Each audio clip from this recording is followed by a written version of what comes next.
আসসালামু আলাইকুম স্যার, আমি কি এই লার্নার কার্ডটি দিয়ে গাড়ি ড্রাইভিং করতে পারবো? অবশ্যই আপনি লার্নার কার্ড দিয়ে গাড়ি ড্রাইভ করতে পারবেন না। এই লার্নার কার্ডটি হলো আপনাকে দিয়েছেন প্রশিক্ষণ নেওয়ার জন্য দিয়েছেন।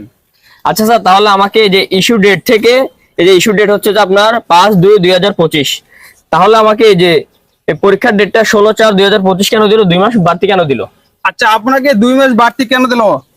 আপনি যখন লার্নার কার্ডটি করেছেন তখন ইস্যুর ডেট হলো এইটা। আর আপনার পরীক্ষা যে নিচে দেখতেছেন, এটা হলো আপনার পরীক্ষার ডেট। এই দেখছেন লেখা আছে বায়োমেট্রিক, তারপর লেগে রিটার্ন পরীক্ষা, উরাল পরীক্ষা, প্র্যাকটিক্যাল পরীক্ষা।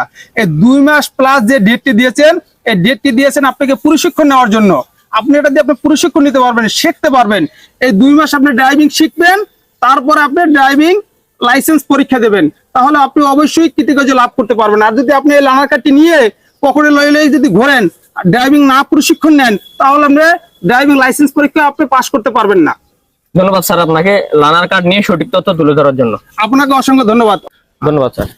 প্রিয় ভিউয়ার্স, যারা ড্রাইভিং লাইসেন্সের পরীক্ষা দেবেন তারা অবশ্যই লার্নার কার্ড, ড্রাইভিং লাইসেন্সের আবেদন করার পরে যে লার্নার কার্ডটি পাবেন, ওই লার্নার কার্ডটি দিয়ে অবশ্যই ড্রাইভিং প্রশিক্ষণ নেবেন।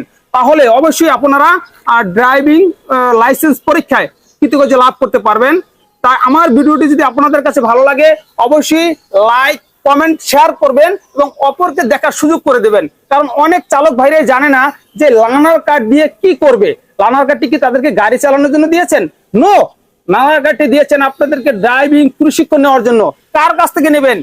যিনি ড্রাইভারদের টিচার, একজন ইন্সট্রাক্টর, একজন প্রশিক্ষক, যার সার্টিফিকেট আছে, যার সার্টিফিকেটের নাম্বার আছে, তার কাছ থেকে ড্রাইভিং প্রশিক্ষণ নেবেন। ইনশাআল্লাহ ড্রাইভিং লাইসেন্স পরীক্ষায় কৃতকার্য লাভ করতে পারবেন। ভিডিওটি ভালো লাগলে অবশ্যই বলেছি লাইক, কমেন্ট, শেয়ার করবেন।